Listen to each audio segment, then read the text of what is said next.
One morning in late November of 1979, a 60-year-old man named John Parrin walked through a park near his home. And being out here was actually a pretty big deal for John, because he didn't come to this park very often. In fact, he pretty much never left his house. But today, something in John had told him to go outside and go to this park and take a walk. So now he followed the trail through the woods and he eventually went around this bend. And when he did, he saw there was somebody on the trail up ahead. It was this young man, and this young man looked really anxious. He was sort of pacing back and forth on the trail like he was trying to maybe build up the nerve to do something. At least that's what John's first impression was. You know, remember John thinks he's here for like some really divine reason in some ways.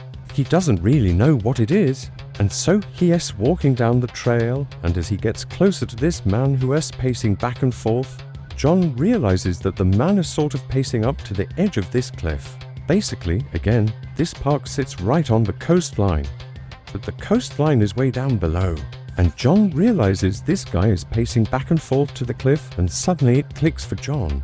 This young man is contemplating taking his own life. And then it was like everything clicked. Suddenly, John understood why he was here. His gut instinct had brought him here to go up and interact with this young man. And so John walked up to this young man who was still pacing back and forth. And he put his arm around the young man, and he looked at him and he said, "I'll show you how it's done." And then John walked to the edge of the cliff and jumped. And the young man was so shocked by this that he just stood there, and he watched as John plummeted down to the beach below and smashed into the ground. And this young man, he's so horrified by this, so shocked that he decided he wasn't going to jump after all.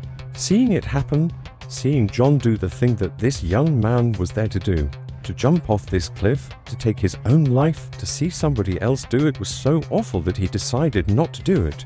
And so, as he's having this revelation, the young man also distinctly felt grateful. Grateful to John, you know, for doing what he did, because in watching what happened to him, it showed the young man that in fact he did want to.